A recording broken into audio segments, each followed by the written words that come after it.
Republicans want to stop electric vehicles in their tracks, ostensibly to save US consumers and the US auto industry. In reality, they'll help to bury it further. The new Trump tax bill takes away a lot of the incentives that were enshrined in the Inflation Reduction Act, including that $7,500 credit that buyers get when they plump for an EV. Meanwhile, Republican senators also took away a critical waiver that the state of California uses to foster EV adoption. Here's why that's a problem.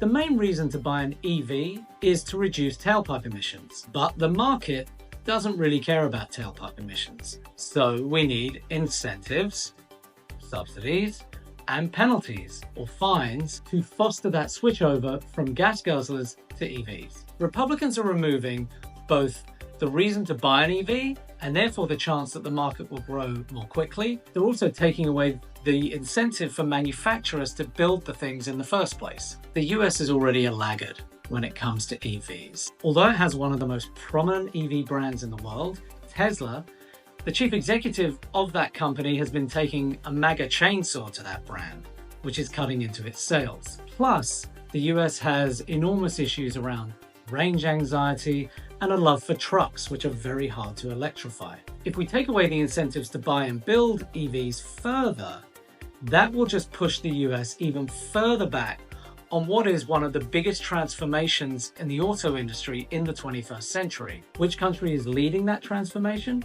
China, where sales of EVs are already getting above half the market, and where you're seeing models emerge that are far and away the most advanced and attractive, reasonably priced EVs in the world. Now, by removing the impetus for US automakers to make more EVs, you could say Republicans are doing them a favor. They don't have to invest in it, they don't have to go to the trouble of building them and designing them and racking up all those costs. But in fact, by taking that away, it removes the incentive for US automakers to join in what is the biggest transformation in the global auto industry, electrification. And by protecting them in the short term, it's going to push them further and further behind over the long term.